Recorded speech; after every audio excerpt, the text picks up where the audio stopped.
የአፍሪካ ህብረት በሱዳንና በሶማሊያ የሚደረጉ የውጭ መንግስታት ጣልቃ ገብነት አስጠነቀቀም። የህብረቱ የሰላምና ጸጥታ ምክር ቤት ዛሬ በድረገጹ ባወጣው መግለጫ በሱዳን የትይዩ መንግስት ምስረታን ውድቅ ሲያደርግ በሶማሊያ ሉዓላዊነትና የግዛት አንድነት የሚገዳደሩ ማናቸውም የውጭ ጣልቃ ገብነቶችን አጥብቆ እንደሚያወግዝ አስታውቋል። የኢትዮጵያ ብሔራዊ የምርጫ ቦርድ የፕሪቶሪያው ዘላቂ ግጭት የማቆም ስምምነት አወዛጋቢ ባላቸው አካባቢዎች ላይ ያሉትን የምርጫ ጣቢያዎች ዝርዝር በትግራይ ክልል ስር አድርጎ ማውጣቱ ቦርዱ ከዚህ በፊት ሲጠቀምበት የነበረውን የምርጫ ክልል አደረጃጀት በመከተሉ መሆኑን አስታወቀም።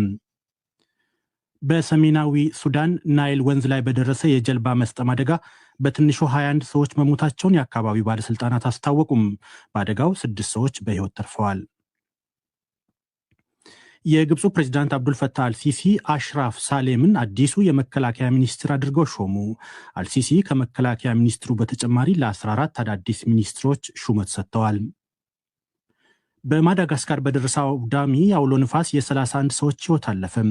በሰዓት 195 ኪሎ ሜትር ነጉዷል የተባለው ጊዛኔ የተሰኘው ብርቱ አውሎ ንፋስ በዋነኛዋ የወደብ ከተማ ባደረሰው ጥፋት 3 ሰዎች የደረሱበት አልታወቀም። በርካታ ቤቶችም ወደ ፍርስራሽነት ተቀይረዋል። ግዙፉ የጀርመን አየር መንገድ ሉፍታንዛ አውሮፕላን አብራሪዎችና የበረራ አስተናጋጆች የስራ ማቆም አድማ አደረጉ። በመቶዎች የሚቆጠሩ በረራዎችም ተሰርዘዋል። ዜናውን በዝርዝር የአፍሪካ ህብረት በሱዳንና በሶማሊያ የሚደረጉ የውጭ መንግስታት ጣልቃ ገብነትን አስጠነቀቀም።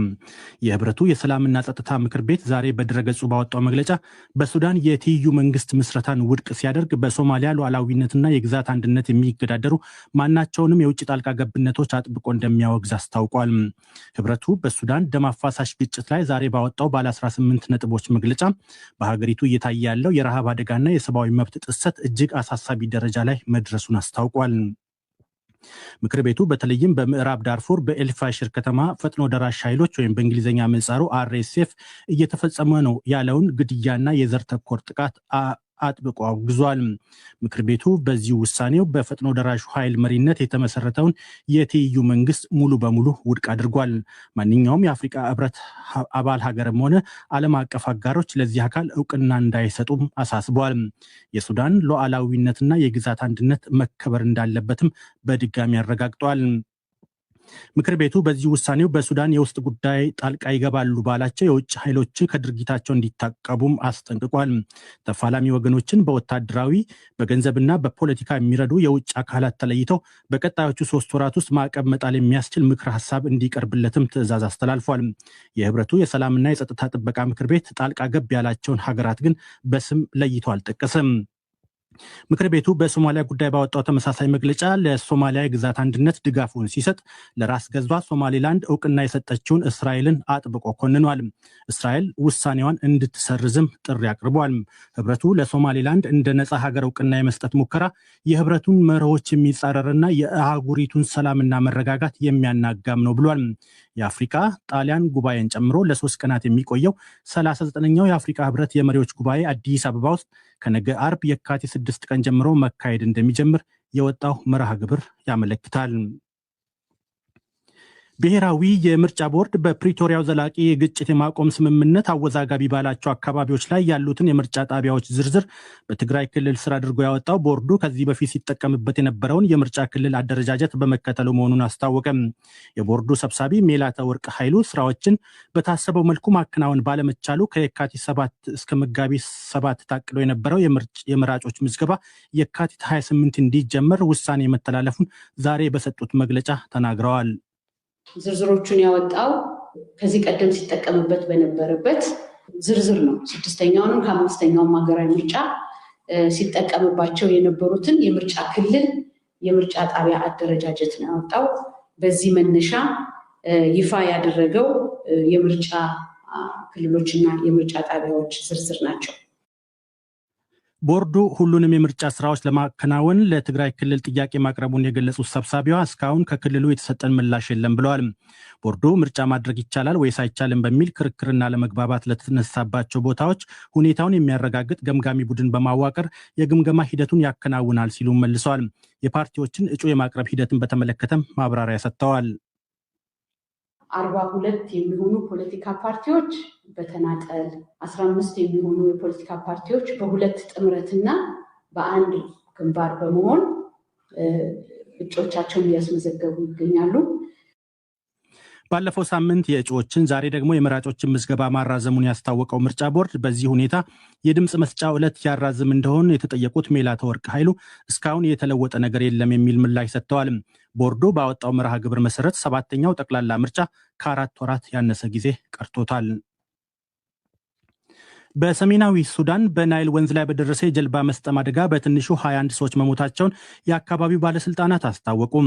6 ሰዎች በሕይወት ተርፈዋል። ጀልባዋ ከጣይባ አልሃዋድ ተነስታ ወደ በደይም አልቃራይ መንደር ስትቀዝፍ እንደነበር የገለጹ ባለስልጣናት እስካሁን የ21 ሰዎች አስክሬን ተገኝቷል። ጀልባዋ 30 ገደማ ተጓዦች አሳፍራ እንደነበር የአካባቢውን ባለስልጣናት ጠቅሶ የዘገበው የፈረንሳይ ዜና አገልግሎት ቀሪ ሰዎችን የማፈላለጉ ስራ ተጠናክሮ መቀጠሉን አመልክቷል። የሱዳን የሐኪሞች ማህበር አደጋው በሀገሪቱ ያለውን ደካማ የውሃ ማጓጓዣና የደህንነት ጥበቃ ጉድለት የሚያሳይ መሆኑን ገልጿል። በሱዳን ለ3 ዓመታት የተካሄደው የእርስ በርስ ጦርነት የመንገድ መሰረተ ልማቶችን በማውደሙ በርካቶች ለጉዞ አስቸጋሪ የሆኑ የውሃ ላይ ጉዞ አማራጮችን ለመጠቀም ተገደዋል።